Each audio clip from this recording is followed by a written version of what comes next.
We're gonna have a quick news video today, guys. We actually received a brand new update today, and we actually got some awesome things. Rose is finally fixed, a couple of changes to Zorak, and we have a brand new Valentine's event coming to Dragonheir Silent Gods. If you head over to the announcement board right here, guys, you're gonna see that we have a new update from today and new event, Springtime Blessing. Log in daily during the springtime event to obtain rich rewards. Log in on February 10th, 2024 to claim an extra reward. So, if it's similar with the Christmas one, thumbs up because we actually got Hellier Life Dice from there. We got quite a few different juicy things.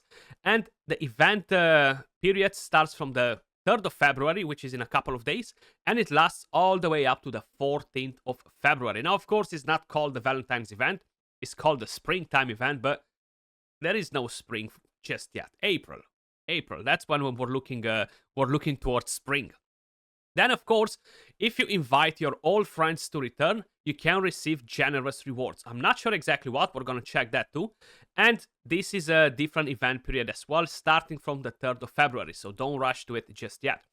Optimization, guys. Now you all know I've been rooting for Rose to get a fix for quite a while now, and the main thing with her is that she was not necessarily a bad champion. The mechanics were not working as described, okay? Like, she was not doing what she was meant to do. So it's a bit different sort of a vibe with a bad champion and a champion that doesn't work as intended, you know? So they optimized the effect of Rose's ultimate skill, Purge by Knowledge. The healing range of this skill has been extended to better utilize its healing effect in special battle scenes such as the Temporal Vortex. So now we're gonna be able to actually get some value out of this champion for more content. Because before, even when I was putting my my sniper, for example, in arena, you know, like let's just say Caraman or Questa, you know, they were jumping on the enemy. She was hitting the enemy next to them, and they were not getting the healing. So that was really bad design before, but now they changed the coding on how that skill works. Legendary hero Zorak and the skill Devout Acolyte complemented the skill description of Zorak's ultimate skill, Deadly Verdict, to disambiguate.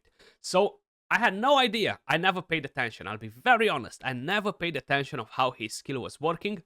But it seems like the majority of people thought that he will actually give ice crystals to the rest, you know? I always said it from the beginning. He sucks at being an enabler. He's not an enabler for the Ice Blast heroes. And even though I never really actually checked properly the description of the skill, a lot of people thought that he will be a good enabler.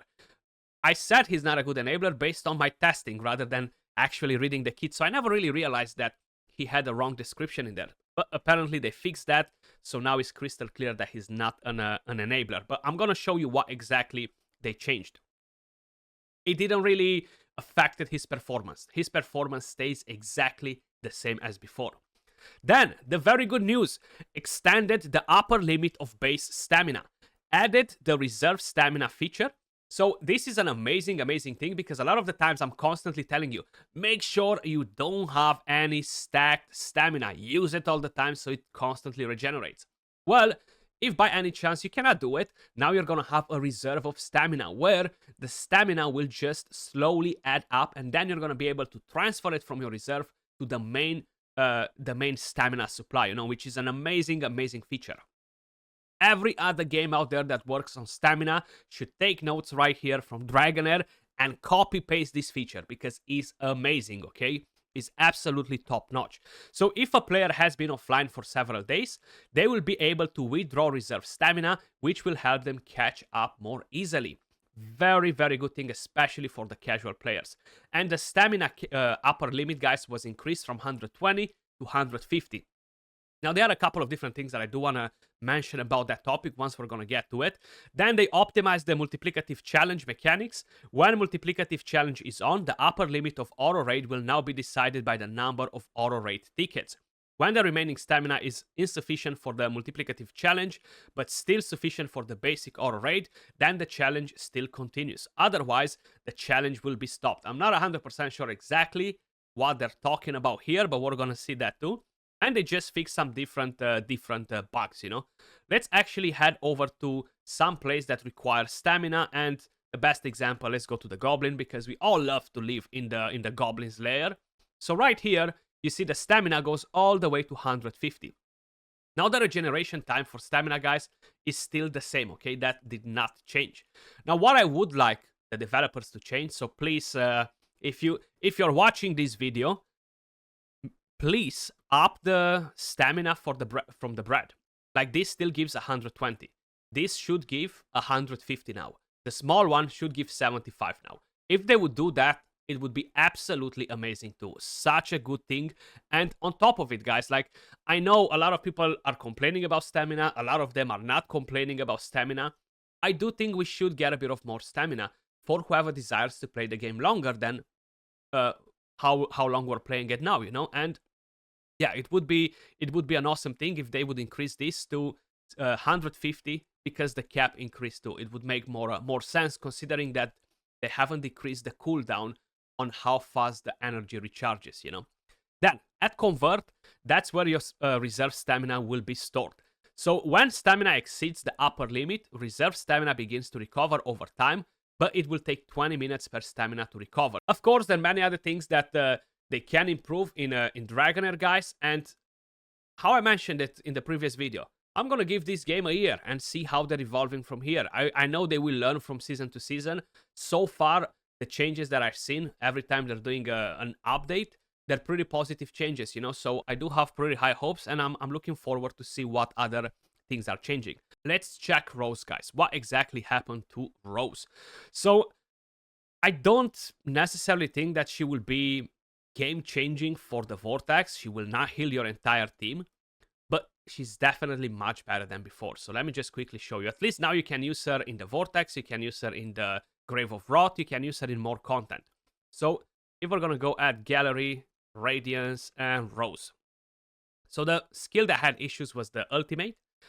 Cast the spell 4 times, each dealing radiant damage to a random enemy and nearby enemies with a chance of inflicting attack penalty. Meanwhile, now it heals 2 allies of the lowest current HP with a 100% chance of dispelling 1 debuff from them, and you have a chance to cast this spell again up to 6 times if you have a lot of enlightenment. So I think it's a great change, okay, because now it will look at the ally with the lowest HP, so you know that they will always get the healing from her, you know. So now she's actually a viable option as a decreased attack champion and as a support champion to give you some healing, you know. So I'm definitely pretty happy with the changes, you know, because before, how I mentioned, even in arena she was not getting the job done properly, you know. What I think that she will do, I think she will prioritize literally the character that has the lowest amount of HP in the team. So if you have a few characters built with 70k HP and a few with 50k HP, I think no matter what, she will only prioritize the characters with a 50k HP. So then, having a lot of enlightenment on her might not necessarily be as useful as we might think. So right now, we're gonna use that. You see, she's dispelling debuffs from Sheena, from Gertin, because they are the lowest HP out of the entire team. So even if you fully heal them, she will still continue to support them rather than somebody else, unless you're dropping probably a lot of HP, which is pretty hard to test right now. So let's see. We have that defense down again. Yeah, she's constantly keeping that on the 2 characters with the lowest HP.